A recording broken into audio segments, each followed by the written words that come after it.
It's me again, Burt, with my producer Paddy. Not that one. Yeah, so last week's bets, terrible bets as they're known, did not go well. No. Who would have thought? Am I right? The Moustache Mafia let me down. Eddie Wineland got starched by Sugar Sean O'Malley. Well, I mean, how good was that knockout? And I also had Rafael Sanso to beat Cody. That was a bit of a long shot, really. But, I mean, they're all long shots. That's kind of the fun.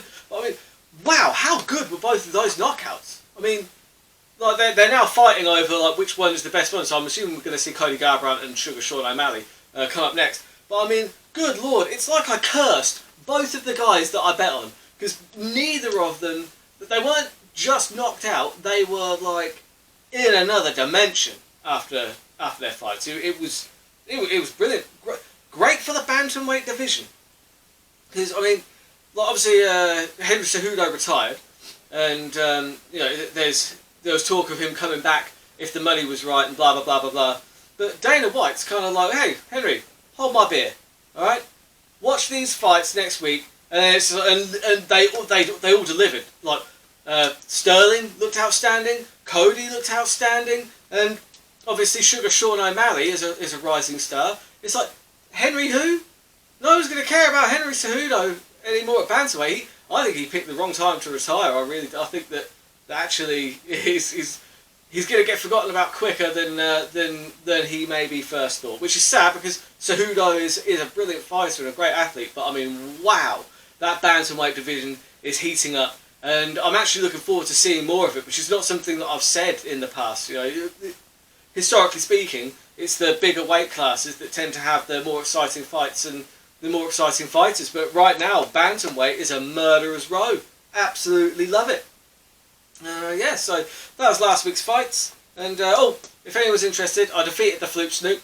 If you don't know what that is, educate yourself, you know? Anyway, UFC Fight Night 172. This one's coming up Saturday night, which would be tomorrow, the 13th. Saturday night, Sunday morning in the UK.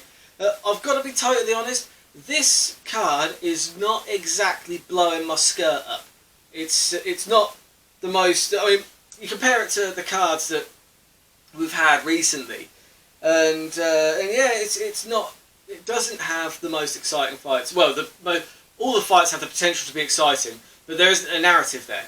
And I always say this, that there is no such thing as sports fans. There are fans of stories, like narratives. It's why you get less attendance at friendly matches, like in any other sport. Do you know what I mean? Because people want to see the story unfold over the season. The game has to mean something. The sport has to mean something. Otherwise, you're just watching people kick a ball. You're just watching punches thrown to a face. You might as well go and watch a sparring match in a gym somewhere for free. Do you know what I mean? But it's the narrative that drives these matches. It's actually what's driven the UFC to its heights. Dana White is a genius at that.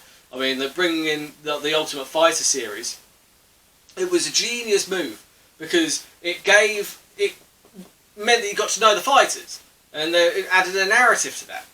The problem with this card is it's largely lacking narrative, and that's not something we've struggled with the last month's cards. They've all had narrative, up the wazoo. But either way, can't win them all. But there's probably some potential for some good fights here.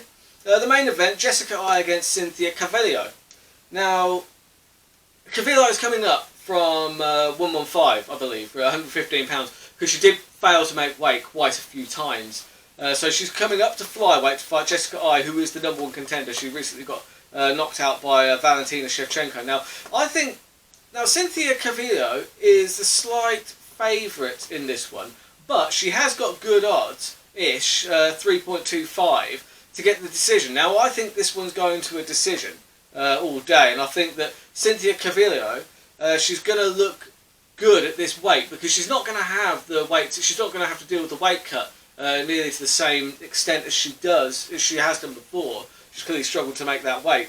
But looking at the odds, I am taking Cynthia Calvillo to win that one by decision. By decision. That's 3.25 plus 3.25. So yeah, that's my thoughts on that one. I mean, Jessica Ai is a decent enough fighter, but she goes to decisions quite a lot. I mean, quite a lot of that division. The problem with this fight, with this main event, is again is with the narrative, because realistically, Valentina Shevchenko's fallen into the trap of almost being too good for her own good. Because I mean, like, either of these two goes up to fight Valentina Shevchenko, with respect, I don't think either of them would beat like Valentina Shevchenko. Obviously, anything can happen, but you know, based on what we know, I don't think either of them are real contenders for that title, which is a problem with that division, because the narrative isn't quite there. The real story on this card is Marvin Vettori against Carl Robertson, which is the co-main event at middleweight. Now, Carl Robertson pulled out of their last scheduled fight, which was only about a month or so ago, because he missed weight, and then they were still going to do it anyway, but then he pulled out.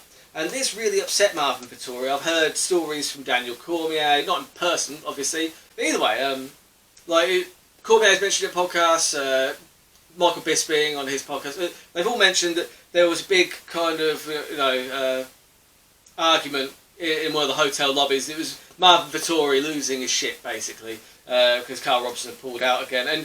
And basically, Vittori's got a lot of anger there. And he is a 144 favourite in this fight, which I'm not fully on board with. I think that there is I think Carl Robinson probably beats Vettori, because Vettori can be as angry as he wants. That doesn't necessarily translate to a win. Now, I could be wrong. I mean, I often am.